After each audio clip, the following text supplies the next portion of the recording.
Record. Hi there, everyone. We're here with Crystal Deichert of Positive Assist Therapy. She's a licensed professional counselor, but she's so much more than that. So we're really excited to have her here to tell you a little bit more about herself, how she's connecting with clients, and even just tell you a little bit about herself. So thanks for being with us today, Crystal. Thanks for having me. Our pleasure. So definitely want to jump right into, if you could just tell us a little bit of who you are. We know you do counseling, but I think there's a little more to the story there. Maybe you can tell us what brought you into it and what makes you a little different. Sounds good. So I have been a mental health therapist for over 10 years. And as I was a therapist, I just found like the word therapist didn't really fit with what I felt like I was offering. Like it didn't feel like your normal talk therapy. And so what I offer, I actually call soul-centered therapy. And why I go with the soul-centered therapy is because a lot of people experience a lot of different symptoms. Some are cognitive, where they just find thoughts like running through their mind and they can't control like a lot of this stuff up here. And other people have a lot of physiological symptoms, like when you think of anxiety or depression, like they feel it in their body. And there's a lot of different modalities that treat either the mental side of it or the physiological side of it. But what I found is most people that I come in contact with, there's something in their life that just kind of throws off who they are, who they're meant to be, or, at the soul level, like who they are as a person. And in the society that we've lived in, when we were younger, we really weren't allowed to express who we were and embrace who we are. It was, you kind of had to fit into a norm, or you had to fit into society, or there were all these expectations. So my approach is more helping the person identify who they are at the soul level. And then from there, we identify who they are at the soul level, all of the barriers that they addressed or ran into, and how those then manifest into these physiological symptoms and the cognitive issues. So we kind of hit all three areas. But I come with more of a approach of helping people figure out who they are and kind of who they want to become. I love that. I love that because it even just seems like once you sort of have a handle on that, and it seems like the most divine question, who can I become? Who am I? I mean, some would say, all philosophies might say, it was the first question that God asked, or, who am I? Who can I become? So when we answer that, maybe the thoughts and emotions become a little more easier to address and handle. Yeah, a lot of my clients report back to me that life just becomes so much easier because they don't feel the pressure of being somebody that they're not. They don't feel like they're constantly banging their head against the wall trying to do what they thought they were supposed to do, but they can kind of embrace who they are and follow what makes them feel good and follow what makes life easy and enjoyable for them rather than the shoulds and the coulds. There's so many great teachings coming out right now about exactly that, about maybe going forward in this world, is looking at who are we and how can we really be authentic and express ourselves in a way that's not constrained by society, just being the good student or the good employee or the good mortgage payer, or all these roles that society has defined for us. So that it sounds like a very exciting approach, actually, especially in today's world. Absolutely. And I personally have found the most pleasure in doing it because my clients light up, in the first, second, third session. And then we kind of get to a conversation of like, what do you need? Because a lot of people come to therapy because they don't feel good or there's something wrong. They're just not feeling right. But then after we kind of identify what the problems are, then it's like, am I the best fit for you? Do you maybe need to see somebody who's like energy, Reiki type person, or do you need a massage therapist? Do we need to go to like more of a EMDR therapy approach? Like, I have a plethora of resources of other healers that I work with. And so really helping people connect with who and what they need in the moment is amazing, because then you kind of get the best bang for your buck too, because you're not just sitting and talking and going over and over again. It's like we get to the core of the problem, we identify how it represents, and then we say, okay, what do you need next? Like, you're not a problem. You are perfect and amazing and divine just how you are. Let's just help you get unstuck and move forward. Love it, love it, love it. I think that's another key thing is you give people an opportunity to have an experience. You're not just talking to them. And I love what you're talking about is if someone were to come to you for some help or guidance with something, they're getting a whole team because you work with all these other people and professionals in the community. And what I'm hearing is it's just much more important for you to understand this person and set them on a path that's going to create healing for them, rather than keeping them in your office and nobody nobody else gets a hand on them. So I love that. Yeah, I know at the end of the day, I'm human too. You know, we all have our own strengths and our own weaknesses, and we're all different. I always tell people I'm one of the craziest therapists you will ever meet. And if it doesn't work for you, that's fine. I know other therapists, and I always want to make sure I'm helping my clients find what's best for them, because it's when you give back and help people, they refer you to more people. So like, it's a give and take. It's a flow. You know, the more I help others, the more I get people that make me feel good for helping. And so it's kind of an awesome kind of flow to it. Well, we definitely have like some of the best clients, the best community partners in the world. Because I mean, ever since I've met you and seen you a couple times, I mean, that comes through in everything you do. So I just want to hand you that, say I love it, and I appreciate that. And I just wanted to ask you, because I don't want to run out of time, is how can people connect with you? I know right now it's almost mid-May. We're after Mother's Day. Some restrictions in Colorado have eased. I think you might have mentioned you're starting to see some people, but you're still doing a combination of things. Wonder if you can just speak to that, tell us your experience and what's working. Yes, absolutely. Because isn't this like the miracle question, or the magic question to ask everybody? Like, what are you doing? So after sitting with my own stuff and like the struggle of, do I go see people face to face? Do I not see people face to face? At this point, I am continuing to see people with online sessions. I've been doing online sessions for like 3-4 years now. So I guess I'm continuing to do online sessions. I do sessions by phone, and then I am meeting with people face to face, kind of on a case to case basis. I do offer a free 20-minute phone consultation. And then from there, after connecting on the phone, we can identify if it's best to meet face to face, if it's best to do online, or if they want to stick with phone sessions. I do have quite a few clients who actually love doing phone sessions, especially when they have a long commute. We'll schedule their session for before work or for after work, and then on their way to work, they're getting a therapy session. Some of them really like it, others not so much, but I do try to be flexible to meet what people need.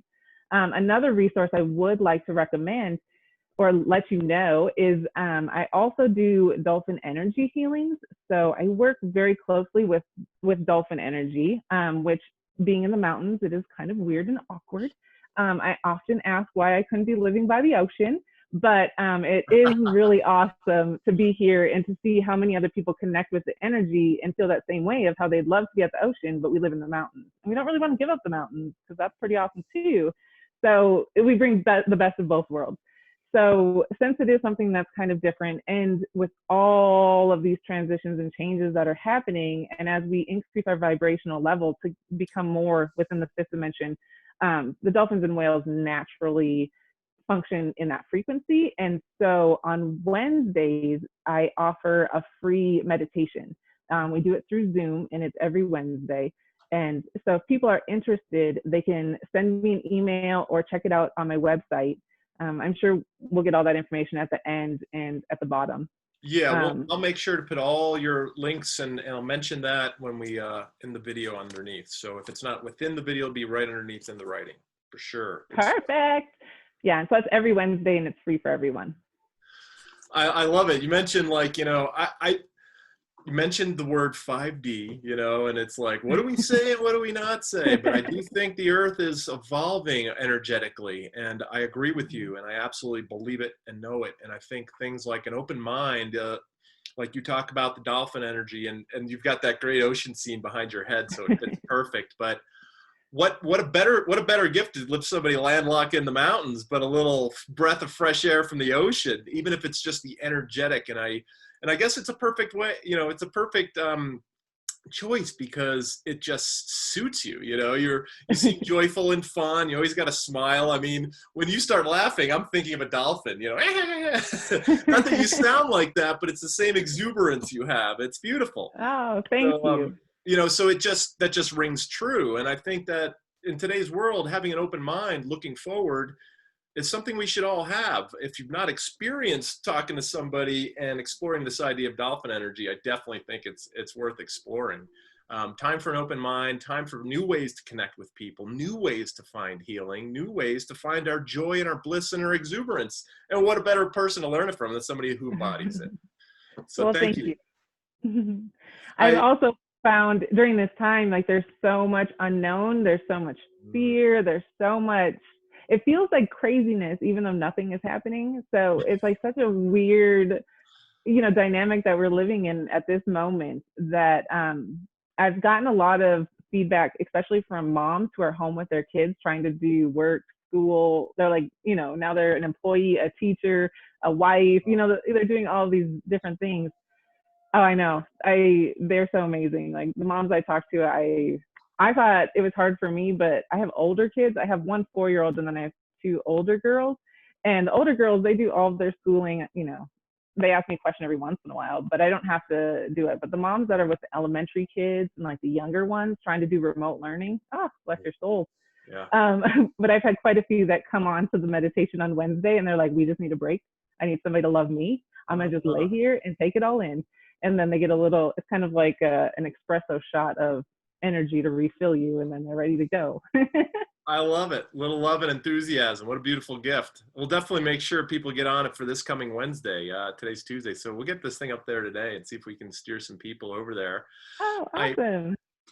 I love, and that's sort of a perfect segue into this because I just, so we're facing a pandemic. Things are shut down, but starting to ease. There's still a lot of fear and uncertainty. And it was something we had talked about a little earlier about exactly how much uncertainty. And you mentioned one way to do something about that is look for some self-care items. And I love that you're doing that on Wednesday. You're making it free and available to people. A little shot of positive energy right smack dab in the middle of the week sounds awesome. But I wonder if there's anything else you'd like to expound on a little bit, maybe even ways that you've personally dealt with some of the stress or fear or uncertainty. I think we all go through it at times, even those of us that are doing it really well are having our struggle times so I'd love to hear how you're doing that and if you have any message that you would share with your community. Well, right. I'm a therapist, and so I don't ever have any problems. Totally kidding. I'd say every couple of days I scream in the closet. No. Yeah. It has been quite an interesting couple of months. I know for me, it's been like a roller coaster. Some days I'll be like, oh, today's going to be great. The next day I'm in bed like, I just don't want to get out of bed today. I don't want to do anything. Same here. Right? I've had those moments where I don't want to talk to anyone, where it's just so much work and it's so hard even to do like this interview. Like, thanks again for allowing me to reschedule. And so what I have found for the last 2 months that has helped me the most is I had to be honest with myself. If I was having a bad day, it was like, I can't beat myself up. I don't know about you, but I know for me, shame and guilt have been like my best friends for the last 2 months. I haven't invited them over. I have kicked them out and they just keep coming back. The uninvited guests won't leave, won't stay right? out. And they came in with force. And so trying to have as much empathy as possible with myself and not go into my normal, like, beat yourself up because, oh, you're not good enough, you're not working, you're not doing this, oh, you're not a good enough mom, like, look, your kid is playing in the mud, or your house is a mess. Like, there's so many shoulds and shame and guilt, and a lot of childhood stuff seems to be coming up for a lot of people as well, with things that they learned or were told when they were younger. Yes. And then it impacts how they feel and like how they shame themselves right now. And I can say, I know it's happened with me and most of the clients that I'm connecting with now, they've been experiencing it as well. What I have found has been some of the best care for myself over the last 2 months is doing a lot of yard projects. When I would be in the house with the kids, like, it was fun sometimes, but then it was like almost like the house was collapsing in. So I'm also very much like dolphins and whales, where I like to keep moving. And so we've done a lot of landscaping. I think I've dug out like 6 or 7 different bush stumps, and we had a big tree stump that we come on over to my house. I got a yard full of that stuff. We built a raised garden, and now I'm getting to the point where I'm like, I'm ready to go back to work. I don't even actually want to do the garden. I'm kind of tired now, but the sunshine was great. And then just being able to be outside and being able to engage the kids in activities because, as a mom, I was not only holding my stuff, but you also have to help your kids with whatever comes up for them as they're going through it. And usually we all would go through it at the same moment. So it was even more of a kaboom. But for the most part, we're happy. We still love each other. And our yard looks pretty great. Yeah. Best yard on the block. Yeah. That'll be the new sign of mental health going forward is who has the best yard, who's been channeling their energy productively. Yes. Yeah. I have a friend who has cleaned out every closet. So, those closets that have the boxes you don't ever want to look at, she's gone through all of them. I'm like, oh, that's amazing. But keeping busy. Love it. Good stuff. So stay in the moment, stay connected to your family, look for ways to stay busy. I love that you're connecting to, Mother Earth. We just, April was Earth Day, and we're very much, not only do we have a coronavirus in the world, but we also are burning the planet down around us. I mean, it's been so encouraging to see people picking up trash out on the trails. I'm seeing more gardens, even in front yards with raised beds, people out there with their kids. I love it. This could be a way to bring a different type of energy into everyone. And so I love that you mentioned all that. Right. And it's like nice to have enough time and, for those that aren't working or if you're working or however it works, right? But more people have had time to do things that make them feel good, that make life enjoyable. And it's like, wow, like we spend so much time worrying about so many other things that to have time where it doesn't feel like a chore to take your kid on a bike ride or it doesn't feel like a chore to have to go mow the lawn. It's awesome. It's so weird. You're not sitting there thinking, I got to hurry up. I got to go to work, or I want to be in bed early. I've got to do this. You're just where you're at. What else is there to do? Or we're all losing jobs and struggling economically. I mean, everybody's in that same boat. So what can we do? Well, we can be in the moment and look for ways. And that may be one of the biggest shifts. You mentioned that. I just wanted to say this because it popped into my head when you were talking about all that self-care. And we had written this phrase down here at the headquarters after a meditation that self-love is loving God. And it just sort of brought it all back together for us. When we said that out loud, it felt so powerful because, we realized we're part of one great collective in our estimation.